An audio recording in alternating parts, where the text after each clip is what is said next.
Hello friends, ఈరోజు మరొక ownership review అనేది తీసుకొచ్చాను. టాటా నెక్సాన్ ఇప్పటికి చాలా వీడియోస్ అయ్యాయి. ఇది creative plus S variant review ఇది. కాకపోతే చాలా ఇంట్రెస్టింగ్గా ఉంటుంది ఈ వీడియో, ఎందుకంటే ఆల్రెడీ ఓనర్ అనేది బ్యాక్ ఆఫ్ ద కెమెరా ఉన్నారు. ఆయనక మిట్సుబిషి మనందరికీ తెలిసిన వన్ ఆఫ్ ద ఫేమస్ కంపెనీకి R&D వర్క్ చేశారు. సో మరి వెహికల్స్ మీద, ఆటోమొబైల్ మీద చాలా ఇంట్రెస్ట్ అండ్ నాలెడ్జ్గా ఉంటుంది. సో మరి ఏంటేంటి ఇందులో టాటా ఇష్యూస్ ఏమున్నాయి, అయితేనేం అబ్జర్వ్ చేశారని డైరెక్ట్గా తెలుసుకున్నాము. హాయ్ అండి. హాయ్ అండి. ఒకసారి మీ పేరు చెప్పరా? నా పేరు విశ్వనాథ్. ఏం చేస్తుంటారు ఇప్పుడు? నేను ప్రొడక్ట్ మేనేజర్ని. Okay, software side. Okay. So firstly మీ వర్క్ చెప్పారు, మీరు R&Dగా చేశారని. సో దీంట్లో కాన్స్ గురించి మాట్లాడదాం. మీరు టాటా వాళ్ళ నుంచి ఏమైనా నెగిటివ్ అబ్జర్వ్ చేశారు? కాన్స్ అంటే బేసిక్ థింగ్ అండి. మనకి మోస్ట్ సెల్లింగ్ వెహికల్స్ ఈవెన్ ఆగస్ట్లో చూసుకున్నారు కూడా 18,000 ఎర్టిగా సేల్ అయ్యాయి. ఓకే. ఒక 15,000 డిజైర్లు సేల్ అయ్యాయి. ఓకే. సుజుకి బండ్లు ఇన్ని సేల్ అవుతాయి. మీరు ఏ సుజుకి బండ్లో అయినా కానీ ఎవరైనా మీకు ప్యానల్ గ్యాప్స్ ఉన్నాయని చెప్పారా? లేదు. అంత మాస్ ప్రొడక్షన్లో ఉన్నప్పుడు వీళ్ళు బేసిక్ ఒక 15,000 నెక్సాన్స్ అమ్ముతారు, ఒక 10,000 మన టియాగోలో, ఇవన్నీ కలిపి. సో ఒక 30,000-40,000 వెహికల్స్లో ఇన్ని ప్యానల్ గ్యాప్స్ ఎందుకు వస్తాయి? నేను యాజ్ ఎ ప్రొడక్ట్ మేనేజర్ మేము వాడే లీన్ సిక్స్ సిగ్మా ప్రిన్సిపల్స్లోని బేసిక్ థింగ్ ఏంటంటే, మీకు చిన్న చిన్న ఇష్యూలు ఉండకూడదు, పెద్ద పెద్దవి ఉంటాయి. పెద్ద పెద్దవి అంటే అసలు కంప్లీట్ మనం రీకాల్ చేస్తారు కదా వెహికల్స్ని, అలాంటివి ఏమైనా ఉంటాయి. కానీ బేసిక్ థింగ్స్ ఎందుకు ఇది చేసుకోరో నాకు ఇప్పటికీ అర్థం కాదు.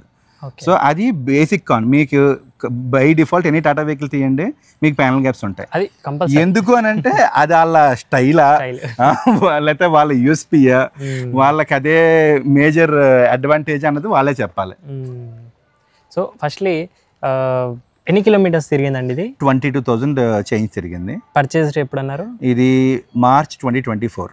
ఓకే, 1 year కావచ్చు. 1 year 1.5 year. అయితే ఈ 1.5 yearలో ఫస్ట్ ఇంజన్ నుంచి స్టార్ట్ చేస్తాం మనము. ఇంజన్లో మీరేమి నెగిటివ్స్ అబ్జర్వ్ చేశారు?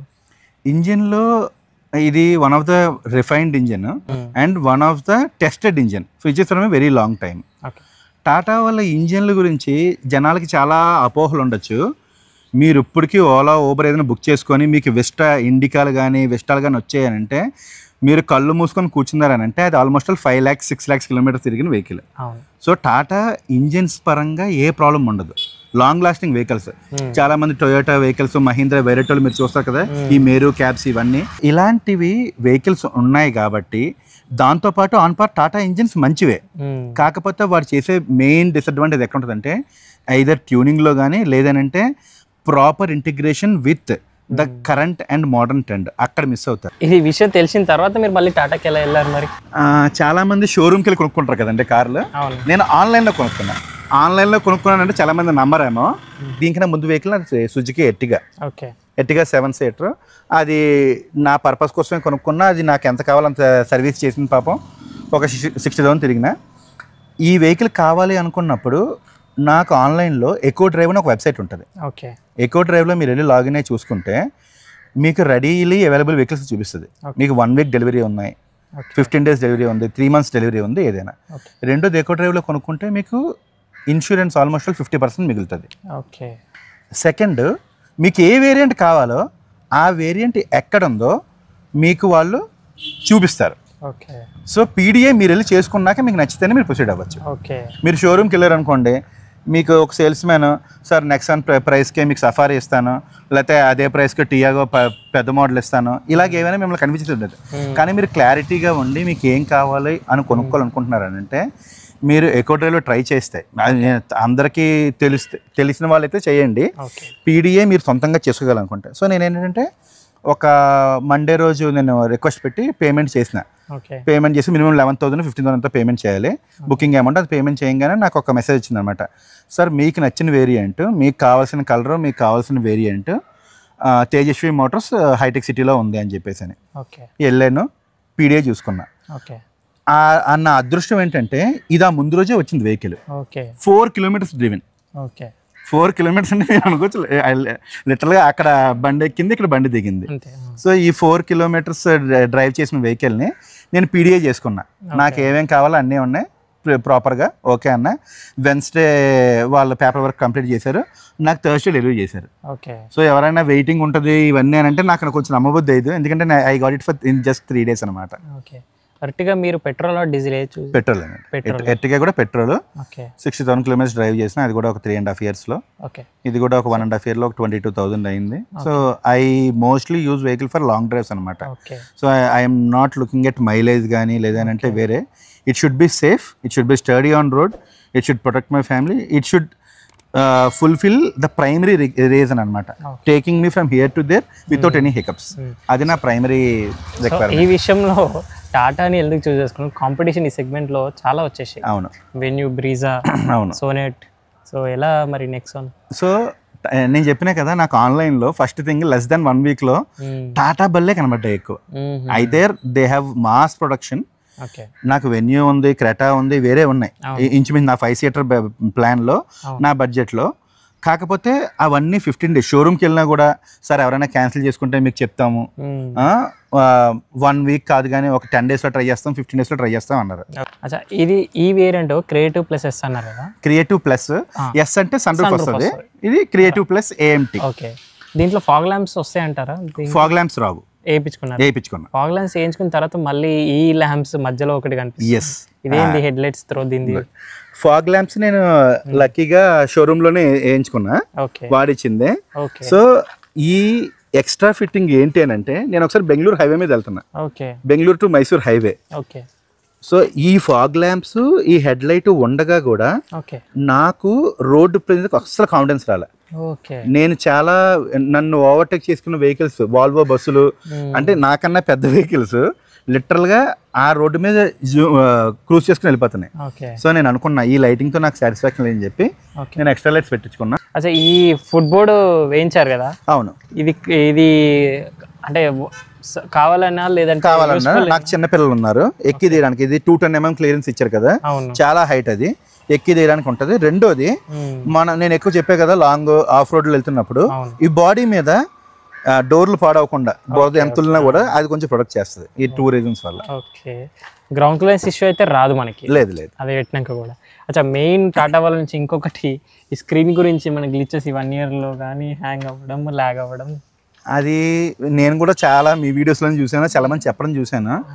మరి నా అదృష్టమో నేను తీసుకున్న బండి ఏమీ లేదేమో దీంట్లో తెలియదు. కానీ గేర్ బాక్స్ మీరు ఆటోమేటిక్ తీసుకున్నారు, 6 speed ఆటోమేటిక్తో వస్తుంది. బట్ ఈ పెట్రోల్ 3 cylinders గేర్ బాక్స్తో మనకి ఎక్కడైనా గేర్ బాక్స్ ల్యాగ్ అవ్వడం కానీ ఇనిషియల్ స్టేజ్లో మనకి అలా? ఇది మీరు ఆటోమేటిక్గా స్పీడ్ పికప్ చేసుకున్నారు అని అంటే మీరు 15 to 20 స్పీడ్లో ఉండగానే సెకండ్ గేర్లోకి వెళ్ళిపోతుంది. ఓన్లీ 90 మైళ్ళ ట్రిప్ చెప్తున్నా. ఖాళీగా ఉన్నప్పుడు నెమ్మదిగా దాని పికప్ తీసుకొని ట్రాఫిక్లో we almost all struck for 3 to 4 hours in a day in the traffic అనమాట. ఎందుకంటే ఆ టైంలో అంత రష్ ఉండే కదా. నాకు ఆరామ్గా 15 to 16 మైలేజ్ కూడా ఇచ్చింది ఇది. సో ఏఎంటీ వల్ల నాకు ట్రాఫిక్లో ఉండే ఈ క్లచ్ బాధ తప్పింది, ప్రాపర్ మైలేజ్ వచ్చింది. We enjoyed the drive also. Okay. అచ్చా, మోడ్స్ గురించి మాట్లాడుతున్నాము. 3 modes ఇచ్చారు కదా. సో దీంట్లో స్పోర్ట్ మోడ్ పెడితే engine behaviour and steering behaviour change అవుతుంది అంటారు. సూపర్. అందులో మీకు అలాంటిది ఎక్స్పీరియన్స్ చేయాలని అంటే చిన్న కొండలు ఉంటాయి కదా, అట్లీస్ట్ విజయవాడ లేదంటే విజయవాడలో విజయ కీలాద్రి కానీ అన్నవరం కానీ అంటే సింహాచలం అంటే మరీ నేను తిరుపతి గురించి చెప్పను, తిరుపతి ఎక్కేటప్పుడు ఈజీగా ఉంటుంది కాబట్టి. బట్ ఆ మోడ్లో మీరు స్పోర్ట్స్ మోడ్ పెడితే మీకు అసలు ఎక్సలెంట్ మజా వస్తుంది. స్పీకర్స్ క్వాలిటీ అయితే మీరు సాటిస్ఫైడ్ అయినా? నేను మ్యూజిక్ లవర్ని, స్పీకర్లు మార్చుకున్నా. I have extra tweeters also fixed. Stock అంటే పేపర్ కోన్, అది సౌండ్ వస్తుంది తప్ప మీకు మ్యూజిక్ లవర్గా అయితే మీకు తెలుస్తుంది. సౌండ్ వేరు, మ్యూజిక్ వేరు. వెంటిలేటెడ్ సీట్స్ ఈ వేరియంట్కి అయితే రావు. బట్ మీరు మిస్ అవుతారా స్పీక్ సమ్మర్లో అలాగా? అదేం లేదండి, అంత పెద్ద అవసరం లేదు. AC perfectly works fine. So ventilator seats ఉండాలి అన్నంత అయితే రిక్వైర్మెంట్ లేదు. ఆల్మోస్ట్ ఇంపార్టెంట్ ఫీచర్స్ అన్నీ కనిపిస్తున్నాయి. అవును, మనకి పుష్ బటన్ కానివ్వండి, స్టీరింగ్ కంట్రోల్స్, డిజిటల్ క్లస్టర్, మనకు కావాల్సిన అన్నీ వచ్చేసాయి. ప్యాడల్ షిఫ్టర్స్ మెయిన్గా. ఇది ఆమ్రెస్ట్ ఏందండి దీని స్టోరీ? ఇది వెరైటీ ఉంది. ఆమ్రెస్ట్ రాలేదు నాకు, అదే కొత్తది అనిపించింది. 2025లో ఆమ్రెస్ట్ ఇస్తున్నాడు. ఇది చూస్తే మీరు, ఇది నేను ఎక్స్ట్రా ఫిట్టింగ్ నేను అమెజాన్ లో కొనుక్కొని దీనికి ఇగో జస్ట్ ఇదే మన సీట్ కవర్ క్లాత్ తోటి ఇది చేయించుకున్నా. Okay okay. అచ్చా, వెనకాల ఏసీ వెంట్స్ వచ్చాయి, వెనకాల సీటింగ్ కంఫర్ట్ బాగుంటుందా దీంట్లో? నేను ఎప్పుడు కూర్చోగట్టు నేను చెప్పలేను. ఫ్యామిలీ వాళ్ళు చెప్తారు, ఫ్యామిలీ వాళ్ళకైతే హ్యాపీ పడుకుంటారు, మా పిల్లలు పడుకుంటారు, వెనక అట్లా ఏం ప్రాబ్లం లేదు, ఫ్లాట్ బెంచ్ సీటే కాబట్టి. రెండోది ఈ మోడల్కి ఇది రాదు, ఏమంటారు దాన్ని, ఆమ్రెస్ట్ రాదు, ఆమ్రెస్ట్ రాదు, సింగిల్ సీటు, అదొకటే డిసడ్వాంటేజ్. ప్యానల్ గ్యాప్స్ గురించి మీరు స్టార్టింగ్ చెప్పేశారు, సో అది కామన్ ఇష్యూ. కానీ టాటా వాళ్ళది ఇంకొక పెద్ద, అదే మీరు అన్నట్టుగా ఆఫ్టర్ సేల్ సర్వీస్ అంటే అంటారు, మీకు అలా ఏమన్నా ఇష్యూస్ వచ్చాయి వాళ్ళతో? ఆఫ్టర్ సేల్ సర్వీస్ నేను చెప్పినా కదా, నా బ్యాక్గ్రౌండ్ బట్టి నేను ఇప్పుడు దాకా నా బండిని వదిలేసి సర్వీసింగ్ చేయించుకోవాలి. Okay, you call it 1500 service. నేను అక్కడ కూర్చున్నా, ఓకే, ఏమేం చేయాలో వాళ్ళకి మాన్యువల్ చూపించి అవన్నీ చేయించుకున్నాను. ఓకే, టైర్లు కూడా ఇప్పి చెక్ చేయాల్సిందే. ఇనిషియల్ సర్వీస్లో కడిగేసి ఇస్తారు మన వాళ్ళు, ఓకే, కానీ ఏమేం చేయాలో అవన్నీ చేయించుకున్నాను. నేను 7500, 15,000, 22,000 ఇవన్నీ కూడా షోరూంలో కూర్చొని మాన్యువల్ ప్రకారం ఏమేం కావాలో ఏమేం చేయాలో అవన్నీ దగ్గర చేయించుకుంటా. నేను బండి సర్వీసింగ్కి ఇచ్చానంటే, నేను సుజుకి వాడినప్పుడు ఏ రోజు నేను షోరూమ్కి వెళ్ళా, వాడే వచ్చి వాడే పిక్ చేసుకుంటాడు. Suzuki servicing you can blindly trust. నేను మహీంద్రా కేవీ వాడా, ఇప్పుడు మహీంద్రాకి నెక్సాన్కి నేను పనులన్నీ మానుకొని అక్కడ కూర్చొని సర్వీసింగ్ చేయించుకుంటా. ఎందుకనంటే నేను మీకు ఎగ్జాంపుల్ చెప్తా, మీకు వెహికల్ గురించి మీకు తెలియదు అని అంటే ఎంత ఈజీగా మ్యానిపులేట్ చేస్తారో మిమ్మల్ని అనేసి. నేను మొన్న 21,000 సర్వీసింగ్ ఇచ్చినప్పుడు మన బ్రేక్ ప్యాడ్స్ మీవి పోయినాయి సార్, మీరు మార్చుకోవాలన్నాడు. అవునా, మార్చుకోవాలా, ఎన్ని కిలోమీటర్లు వస్తాను? నెక్స్ట్ సర్వీసింగ్ చేయించుకోండి సార్ అన్నాడు. నెక్స్ట్ సర్వీసింగ్ 30,000 ఉంది, 10,000 కిలోమీటర్స్ వస్తానంటే బ్రేక్ ప్యాడ్స్ పోయినట్ట. మీరు అక్కడ లేరు, మీకు తెలియదు అని అంటే, అమ్మో నేను బ్రేక్ వేస్తే పోతుందేమో, నాకేమైనా అవుతుందా. So people will play with you. 99% వాళ్ళు అన్నీ మీకు పనిచేసే ఉంటాయి, మీకు చెప్తారనమాట. ఇంకోటి బిగ్గెస్ట్ డిసడ్వాంటేజ్ ఆఫ్ టాటా ఏంటంటే, సేల్స్మెన్కి ట్రైనింగ్ లేదు, సర్వీస్ వాళ్ళకి ట్రైనింగ్ లేదు. కార్లు మన షోరూంలో పెట్టినాము, మీరు ఆ యూనిఫామ్ వేసుకొచ్చి అమ్మాల్సిందే, అంతే తప్ప నిజంగా ఒక కస్టమర్ వచ్చి ఈ ఇంజిన్ ఏం చేస్తుంది, ఈ ఇంజిన్ ట్యూనింగ్ ఏంటి, ఏఎంటీతో ఏ రకంగా పనిచేస్తుంది, మీరు ఇవే క్వశ్చన్లు మీరు యూట్యూబ్లో మీ రివ్యూర్స్కి అడిగిన క్వశ్చన్లు ఏమైనా అడిగితే ఒక్క సేల్స్ మ్యాన్ కూడా మీకు రెస్పాండ్.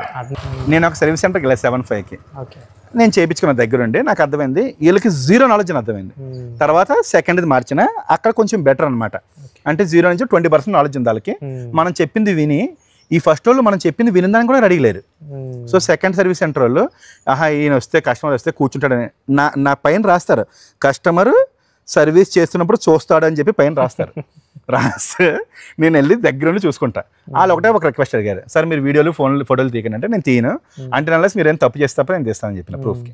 పర్లేదు సార్ అని, అదొక అడ్వాంటేజ్ ఉంది. టీపీఎంఎస్ సెన్సర్స్ పనిచేయకపోతే ఏం చేయాలి తెలియదండి, బేసిక్ థింగ్. టీపీఎంఎస్ సెన్సర్స్ పని చేయకపోతే ఏం చేయాలి తెలియదు. నేను చెప్పాను చెప్తున్నా కదా, అవునా, అటువైపు ఇటువైపు మారుస్తాం సార్ అన్నాడు. నేను చెప్పింది నీకు అర్థమైందేంటి?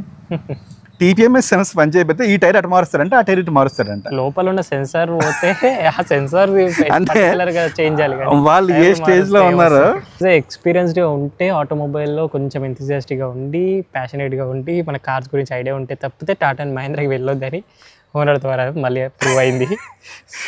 So finally on road price, down payment, EMI share చేసుకున్నాను. ఇది నేను ఆన్లైన్లో బుక్ చేశాను కాబట్టి నాకు జస్ట్ 2.5 lakhs ఎంతో కట్టాను నేను.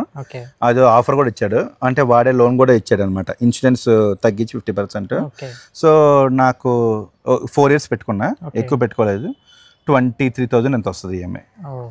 ఇంకోటి కూడా మీకు చెప్తున్నా, చాలా మంది మీ రివ్యూస్లో చెప్పారు, టాటాకి వెళ్తే నాకు 10,000 అవుతుంది, 5,000 అవుతుంది, 7,000 అవుతుంది, ఎంతంత సర్వీస్ రేట్లు చెప్తారు. అవి ఎందుకంటే కూడా తెలియదు. నేను మీకు ప్రూఫ్ కోసం చూపిస్తున్నా. నా ఫస్ట్ సర్వీస్ 1,570 రూపీస్, 8,000 చేయించుకున్నా 3,788, 14,000 సర్వీస్ 4,000 రూపీస్, నేను 22,000 5,000 అయింది. అంటే మీకు ఆల్మోస్ట్ మారుతి కాస్ట్కి అవుతుంది. నేను మీ సర్వీస్ వాళ్ళు చూసి 7,000 అయింది, 8,000 అయిందంటే మీరు తెలియక వేయించుకుంటున్నారా, లేకపోతే వాళ్ళు ఏదో వేయించుకుంటుంటే మీరు వేయించుకుంటున్నారా? ఫస్ట్ పాయింటే తీసుకోండి, ఎందుకంటే మీరు అన్నట్టుగానే బ్రేక్ ప్యాడ్లు అని, ఆ క్లీనింగ్స్ అని, ఇవి అని రాసుకోండి కానీ వేసేస్తున్నారు. అసలు 7,000-8,000 అవుతుంది. ఇంజిన్ క్లీనింగ్ అంటారు, ఏం ఉండదు అక్కడ. మీరు అస్సలు మోసపోవద్దు, మీరు నించొని చేయించుకోండి, బిల్లు క్లియర్గా చూసుకోండి. మీకు అసలు 5,000 కన్నా దాటకూడదు. ఈ బడ్జెట్ కార్కి పెట్రోల్ ఏఎంటీకి చెప్తున్నాను నేను. ఇంకా మాన్యువల్ అయితే మీకు ఇంకో 100-200 తక్కువ ఇవ్వాలి మీకు. అది మటుకు గుర్తుపెట్టుకోండి. అదే సింథటిక్ ఆయిల్ అంటాడు, లేబర్ ఛార్జ్ అంటాడు, అది అంటాడు, క్లీనింగ్ అంటాడు, చెక్ పాయింట్స్ అని ఇక వాళ్ళు 10,000 రౌండ్ ఫిగర్ చేయడానికి చూస్తారు. సో ఇది ఓవరాల్గా రివ్యూ మీకు హెల్ప్ఫుల్ అయింది అనుకుంటున్నాను. అండ్ మీరు కూడా ఇలాగే మీ ఓనర్షిప్ రివ్యూని మన ఛానల్ ద్వారా షేర్ చేసుకోవాలంటే bikers boy Telugu official insta page ఉంది, అక్కడ మెసేజ్ చేయండి. లేదా వాట్సాప్ నెంబర్ స్క్రీన్ పైన యాడ్ చేసి అక్కడైనా మెసేజ్ చేయొచ్చు. హైదరాబాద్లో ఏ 2 వీలర్ అయినా 4 వీలర్ అయినా నేనే మీ వరకు వచ్చి రివ్యూ తీసుకున్నాను. Thank you so much watching. See the next video. Drive చేసే వాళ్ళు సీట్ బెల్ట్స్ మర్చిపోవద్దు, రైడ్ చేసే వాళ్ళు స్టాండర్డ్ హెల్మెట్స్ మర్చిపోవద్దు.